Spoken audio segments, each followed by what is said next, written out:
त्यतिखेरको समयमा खुकुरी चुरोटले तपाईँको फोटो टाँसेर चाहिँ प्रचार गरेको थियो। त्यो चाहिँ फर्स्ट टाइम सायद होला मेरो विचारमा। फर्स्ट टाइम सायद मेरो विचारमा चाहिँ फर्स्ट टाइम होला। खुसीले चाहिँ हाम्रो त्यो पोस्टर लगाएको थियो। पोस्टर लगाएको हजुर, त्यतिखेर बहुत खुसी लागेको थियो। चाहेतिर खुकुरी चुरोटको हामीले मेरो मात्रै फोटो आउँदाखेरि त अब अफकोर्स खुसी लाग्ने कुरा हो होइन। यता खेलाडीमा मेरो मात्रै हालिदिनु भन्ने कता अब त्यो के भएर हाल्यो त्यो मलाई थाहा छैन। त्यतिखेर तपाईँसँग कुरा गरेको थिएन फोटो सुट गरेर? होइन, सुटिङ भएको थियो त्यहाँ। अब दाइहरू पनि हुनुहुन्थ्यो, हामी त्यही प्र्याक्टिस गरेको थियौँ। अनि यसो चुरोटको यस्तो एडिट गर्ने भन्ने आएको थियो।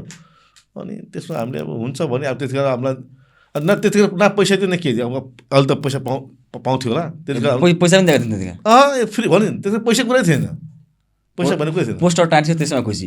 अब त्यो पनि थाहा थिएन पोस्टर टाँच्छ भने। फोटो लियो त्यति हो। अब त्यसले पोस्टर टाँच्छ भने म थाहा पनि थिएन।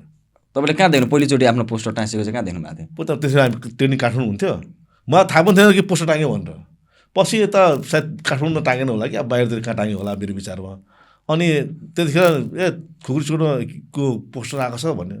अनि त्यहाँ काठमाडौँ मैले पनि देखेँ होइन। देखेपछि अब मैले पनि च्यातेर राखेको थिएँ काटेर। अब आफ्नो फोटो भर्खर फर्स्ट टाइम आएको भन्दाखेरि बहुत खुसी लागेको थियो त्यतिखेर।